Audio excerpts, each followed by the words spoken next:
Hey guys, what's going on? And welcome back to Rivalries on the WWE podcast on this Friday, March 19th, as we inch closer and closer to WrestleMania, although we have the unfortunate task of having a pit stop at Fastlane in just 2 days from now, in what continues to be probably the most underwhelming pay-per-view in the history of the company.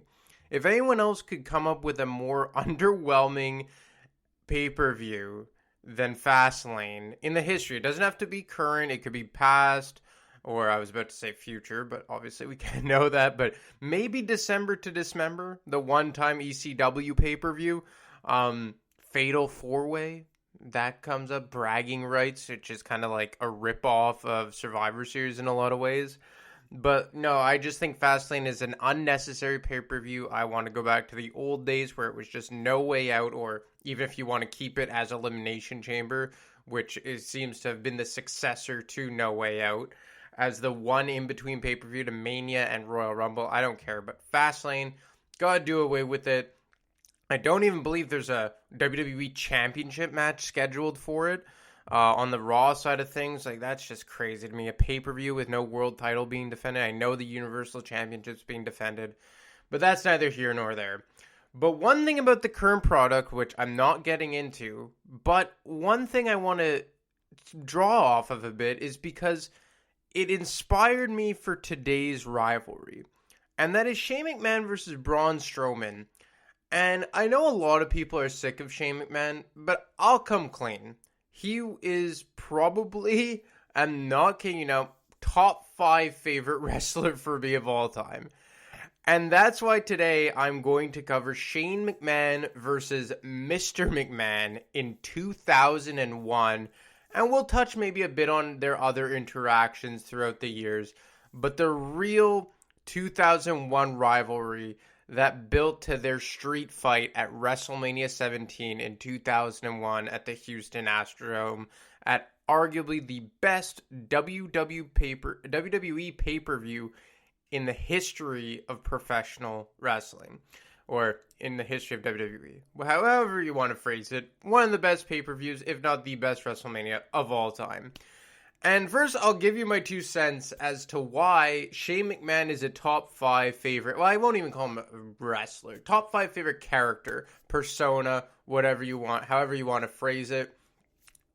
I've just always had a very big respect for Shane McMahon, because as the boss's son, he really has no business in the ring and doesn't have to prove anything to anybody.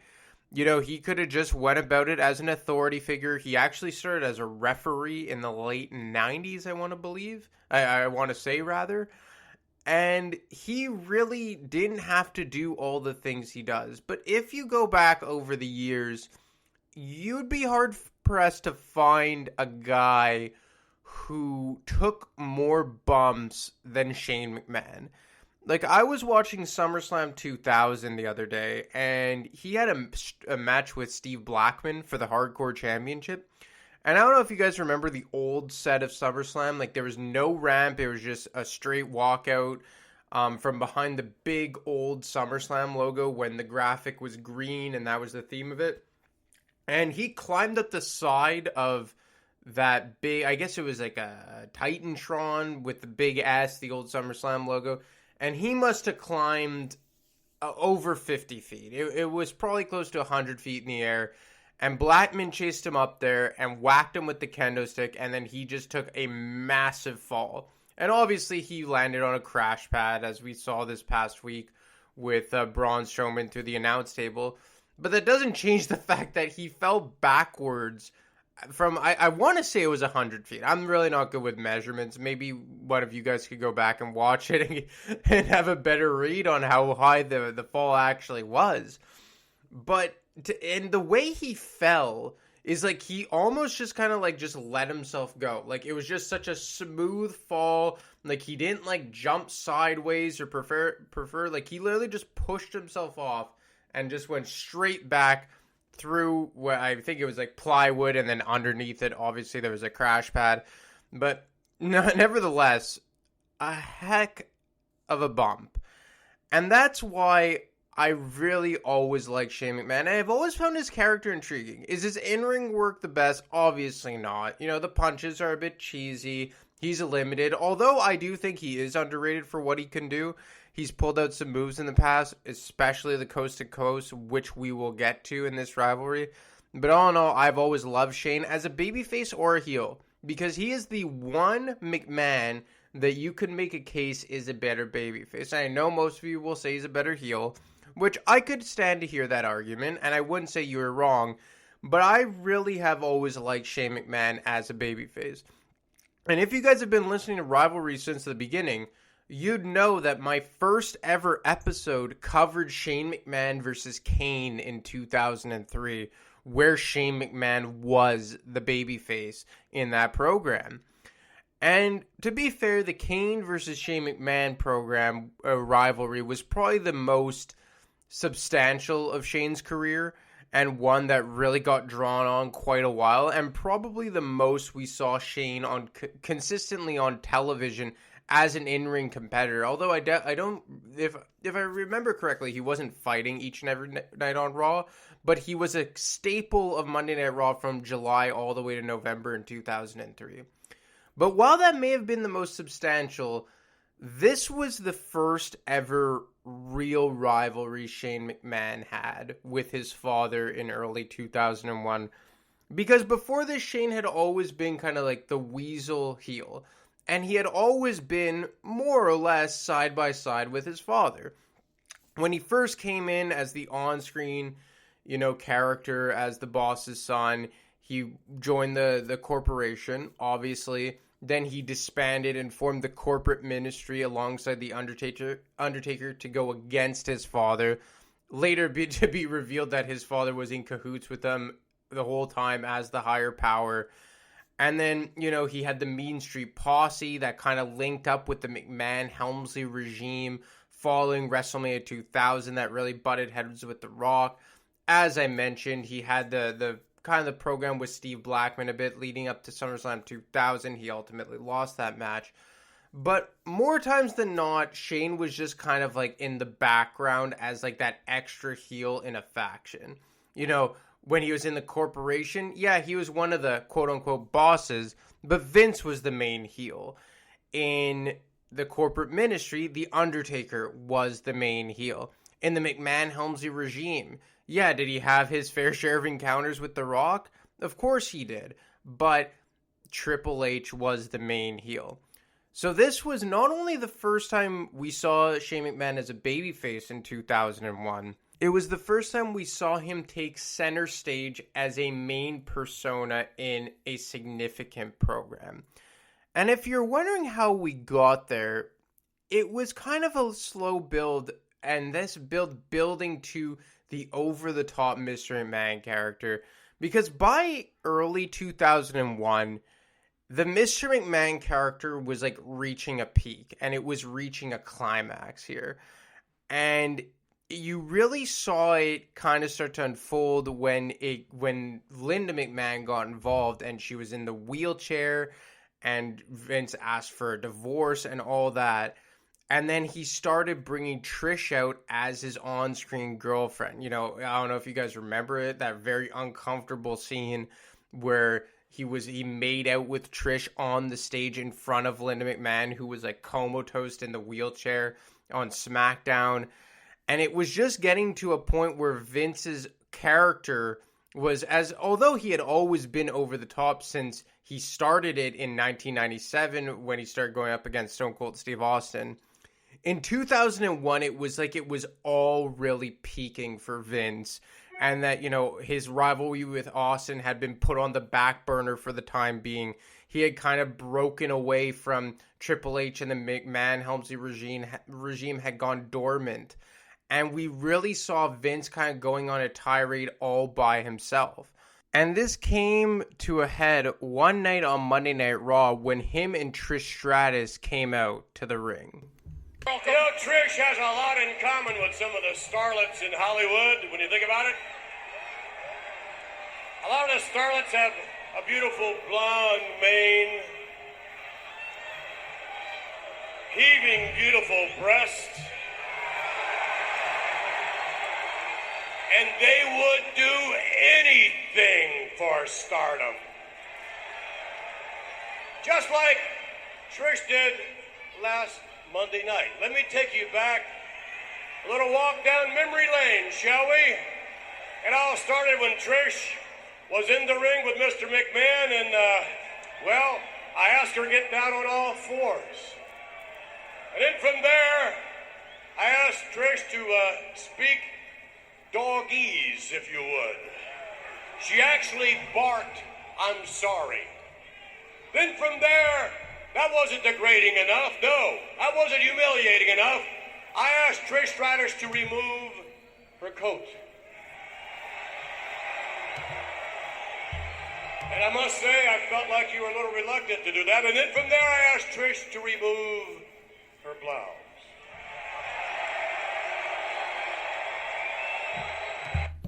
So you guys get the gist of it. Vince McMahon is really just playing the over-the-top heel here, and he's gloating about degrading Trish Stratus, his on-screen girlfriend, in front of a 20,000-person audience with Trish Stratus in the ring, just being in obedience to him, and just agreeing and smiling and nodding and just completely objectifying her. And this was just fully building towards the Vince McMahon character and how big of, for lack of better terms, a scumbag he had become. And he later went on to gloat about and play the footage of Trish and him making out in front of Linda McMahon on the stage of SmackDown. But while he was in the process of gloating, he was interrupted by a returning family member. Someone's gonna get fired. Cut my damn music! Cut it out! Hey, wait a minute! There's Shane McMahon! Vince has done Shane!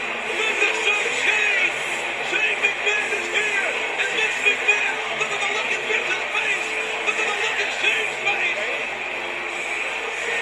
The prodigal son has returned! Oh, for the love of God! What's gonna happen here? For the love of God! For the love of his mother! Is this gonna be an explosion or a reunion? What's gonna happen here? Shane McMahon has had to endure the hell his mother has been put through by Shane's father. Oh, wait a minute. Wait a minute. I know we haven't seen each other a great deal in the last several months. I want you to think about why you're out here. I want you to collect your thoughts and calm down. You are my son, Shane. You calm down. He looks scared. He looks scared. Just shake my hand like any father and son would do. Shake my hand. Shake my hand. Vince looks scared. Then just give your dad a hug. Oh! Shane, the left hands on his own man. Shane McMahon has beat the hell out of his father. He's out of his There's William Regal, the commissioner, Vince McMahon's puppet, and William Regal. Now Shane taking out Regal, and now Shane has beat the hell out of Regal. Oh, Vince McMahon, get the hell out of LA. Shane nailed his own father. And now Shane giving taste to his dad. So Shane McMahon returns, and what was really cool about that return is that at the time he didn't have his own theme song. You know, the Here Comes the Money theme. He was still using Vince McMahon's theme song. So it was kind of like a cool dynamic that Vince thought that his own music was playing, and then Shane walks out. And as he said, you heard Vince say, they hadn't seen each other in a few months, and Shane comes out and to defend his mother's honor. And you know what? Like, that's just an instant babyface turn, is it not? Just coming back to defend your mother's honor, who's been just kind of, I don't know, victimized is the right word, but so disrespected by her husband, your father. She was played off like she had been drugged up by Vince and been almost comatose in a wheelchair. It was just, it was almost like a Jerry Springer episode, but it was cool to see Shane come back and be something more than just the Weasley boss's son's heel. And look, he had done some other things besides just hide behind his dad. Like, he was Big Show's manager in late 99, early 2000. He had the Mean Street Posse. He managed Chris Benoit for a bit, actually, in the summer of 2000 while they were pushing Benoit. That actually led to a WWF Championship match against The Rock at Fully Loaded 2000, another forgotten pay-per-view. But this was the first time that it was like Shane on his own in the limelight with no crutch. And it was almost just seeing if it could work. What would happen? Could Shane hold the program on his own? And you know what? To be honest, one of my favorite storylines of my childhood. I really thought that this was very good storytelling on the part of WWE Creative, because it's one of these instances where the program writes itself. The rivalry writes itself. Like, okay, they did some storytelling with Vince being, the over-the-top scumbag husband and just a tyrant of a boss and just a womanizer.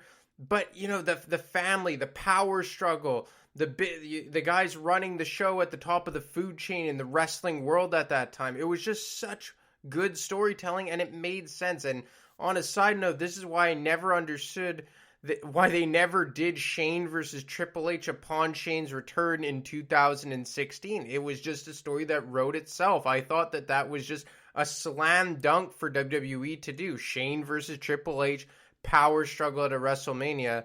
And I just never understood why they never, and to this day, I don't understand why they don't do that match. But I digress. Getting back on track to March of 2001, and they continue to build the story. Triple H helps Vince get the beat down on Shane one Monday Night Raw, and in the infamous line by Vince to Shane rather, "I'll never forgive your mother for giving birth to you." And that's just a line that sticks with you, right? Like, how sadistic and morbid of a comment could you get more than that? Saying to your own son, nonetheless.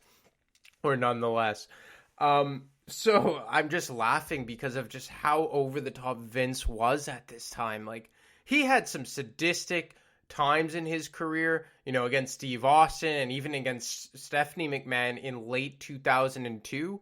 Or was it late 2002? No, it was late 2003, sorry. But that against Shane at this time, like, I think this was peak Vince. I really do. And part of the reason it was peak Vince on screen is because it was peak Vince off screen. And you may be asking, well, what do you mean by that? Well, what I mean by that is that while this storyline was going on, in real life, WCW was going out of business and fell into the ownership of Vince McMahon. So, look, I'm not going to say that Vince was being himself and this is how he really was in real life, but I fail to believe that there wasn't an inflammation of ego on the part of Vince McMahon that kind of translated into the on-screen persona of Mr. McMahon, because he had finally taken down his competition after a 7-year-long battle with Ted Turner and WCW and the Monday Night Wars and all that. And I just think that it was a perfect storm where you had Vince's character hitting an all-time high, Vince McMahon, the person, hitting an all-time high, buying out his competition, and it culminated into this rivalry with Shane McMahon. And you just saw the confidence and the ego turned up to 1,000, oozing out of Vince in the Mr. McMahon on-screen character. So while you're building this program and this WrestleMania match between Vince and Shane, father versus son, and then you throw in the wrinkle that in real life Vince buys WCW, which bleeds into the storyline and the on-screen product, which leads to one of the most historic segments in the history of professional wrestling. To the Redneck Riviera, Panama City Beach, Florida, and walk out there and give every WCW star a piece of my mind. because that's what I really want to do. But how appropriate is it that WCW's last broadcast is in a beer hall? How appropriate is that? Surrounded by a bunch of beer-drinking rednecks. There are obviously a few here tonight. But nonetheless, I've opted to come before you here as opposed to walking in the ring and lining each and every one of those stars up. Every single one of them. So I can look right in their face and say, Goldberg, Booker T, and all the rest of them, to look them right in the face and say, you're fired. And that's exactly what's going to happen because WCW is going on the shelf. It's going nowhere. WCW is buried. WCW will remain buried. Just like anybody here in this arena or anyone in the world that gets in my way. Every single one of you, when you attempt to compete with me, and that includes my son Shane. So while simulcasting on TNT and TNN, Monday Night Raw is up on the WCW Monday Night Nitro Titantron and vice versa, Vince McMahon announces to the world that he's bought WCW in one of the most unprecedented events in the history of the wrestling business. But while Vince was cutting a promo, you have to think that this was real life at the same time, because he just took down Ted Turner. He took down a company that had so much more financial backing that for, 82 weeks, 83 weeks, beat WWF consistently in the ratings in the Monday Night War. So while this was an on-screen promo and he was in full Mystery Man character, like I said before, you have to believe that the real-life Vince McMahon was speaking real-life truths in this segment. But as we move away from real life and we move more towards the storyline and the build to Vince McMahon's WrestleMania match, his opponent shows up on Monday Night Nitro.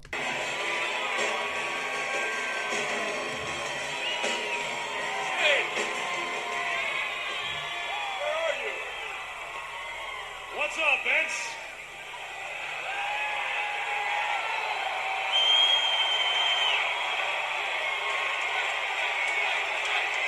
Surprise, Dad. You're in Cleveland, Ohio. And I'm here in Panama City Beach, Florida.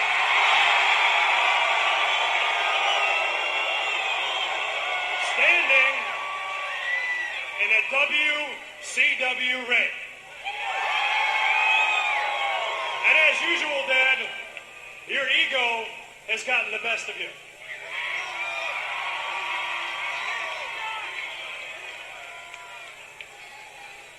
Your ego has gotten the best of you. I mean, Dad, you wanted to finalize this deal, WCW at WrestleMania.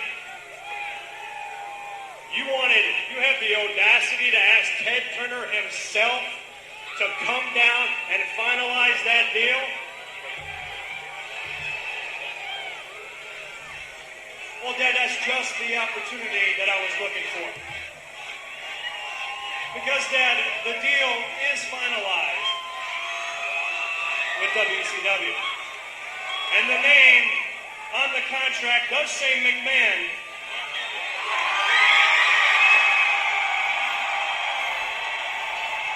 However, the contract reads Shane McMahon. Oh, my God! I don't believe it! That's right. I now own WCW.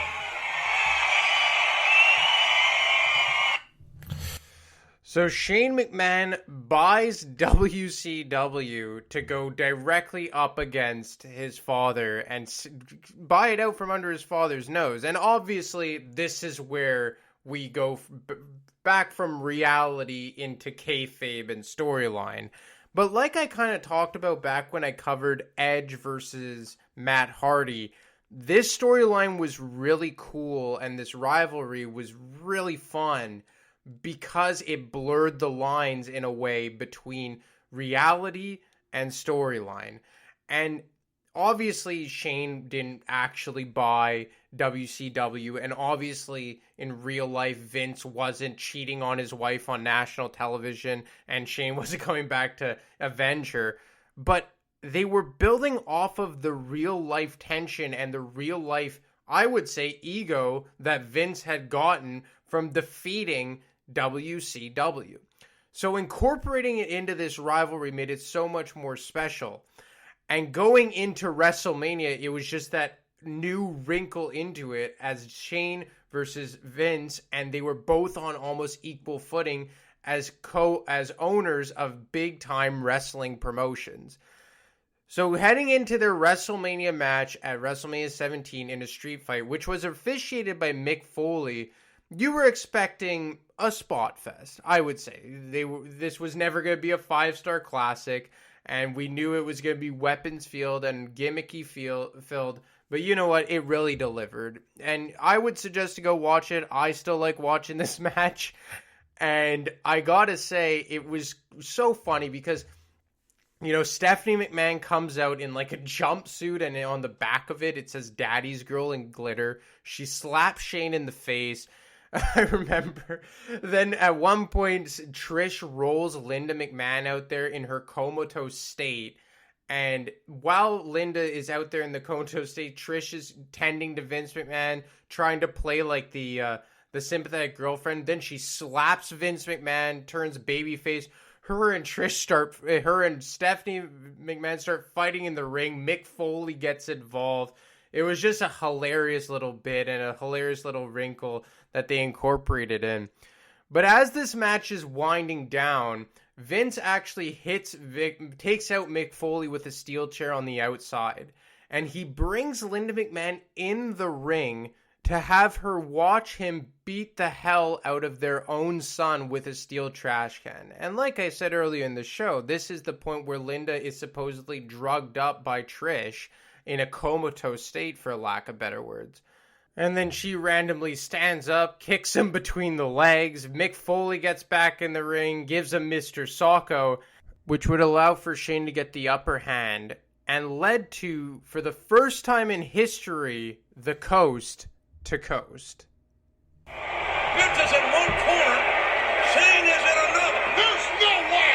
There is absolutely no way in hell Shane can do this. Oh my God! Shane with a drop kick! Shane drop kick to steal! A trash can right in the face of his father! The leg is hooked! And my God, it's over! Here is your winner, Shane McMahon! So for the first time ever, Shane McMahon subjects us to the coast to coast, and as you heard, there wasn't even a name for it back then. JR just said a drop kick, and the visual of it for the first time of Vince sitting in the corner with the trash can and Shane literally leaping across the ring and hitting it.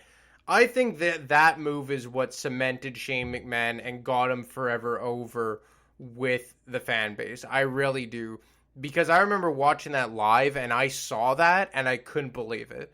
And I mean, just the athleticism, I'm sure a lot of the guys could do it, but that move has become synonymous with Shane McMahon since then. And it's originated in this street fight against his old man, Vince McMahon, and led to him getting the big victory on the grandest stage of them all at arguably the biggest WrestleMania of them all. And, you know, like, the fact that this match stands out on a card that featured Rock Austin and Triple H, Undertaker, and Edge and Christian versus the Dudley Boys versus the Hardy Boys, it tells you something about what these two did. And as I previously mentioned, it was not a 5-star classic. They did not put on a wrestling clinic, but they delivered on what they needed to. And what they needed to do was something that would entertain the fans in a weapons-filled spot fest. And that's what it is. You sprinkled in some comedy with Stephanie McMahon and Linda McMahon and Trish Stratus getting involved. Mick Foley did an excellent job as the special guest referee. And I really look back fondly on this program because I think it completely cemented Shane McMahon as a standalone main character in WWE. Not a main event guy, but he proved to everyone through this program that he could do a program on his own with someone one-on-one and did not have to be someone's manager or like the underboss to Vince or The Undertaker or a henchman to Triple H in the McMahon-Helmsley regime or like leading like a lower card posse or a lower card faction in the Mean Street Posse. He demonstrated that he could be a mid-card guy, I think, when called upon. And I think since then he has proved that to be true. And obviously this went on to the Invasion angle and Team Alliance versus Team WWF, which I've already covered. I suggest you guys go check out that episode if you haven't already. But look, I know maybe I oversold it a bit, like I said when I opened the show. Full disclosure, I'm a massive Shane McMahon fan, so obviously I'm probably a bit biased here, but I really think this is one of the more underrated rivalries that doesn't get talked about enough. And like I said earlier, whenever reality bleeds into storytelling and the lines get blurred, that really entices me. Like in Matt Hardy and Edge, this rivalry featured reality in it. And not in the sense that Vince and Shane were actually at odds and Vince was cheating on his wife on national television, but in the sense that Vince did, in fact, buy out WCW, and that the Monday Night War was officially over. But look, guys, that's all I got for you today. I hope you enjoyed Shane versus Vince. You can get me on Twitter, as always, at ADeMarco25. You can get Matt on Twitter at wrestling_audio. You can email him at realwwepodcast@gmail.com. And as always, stay safe out there, and I'll talk to you next week.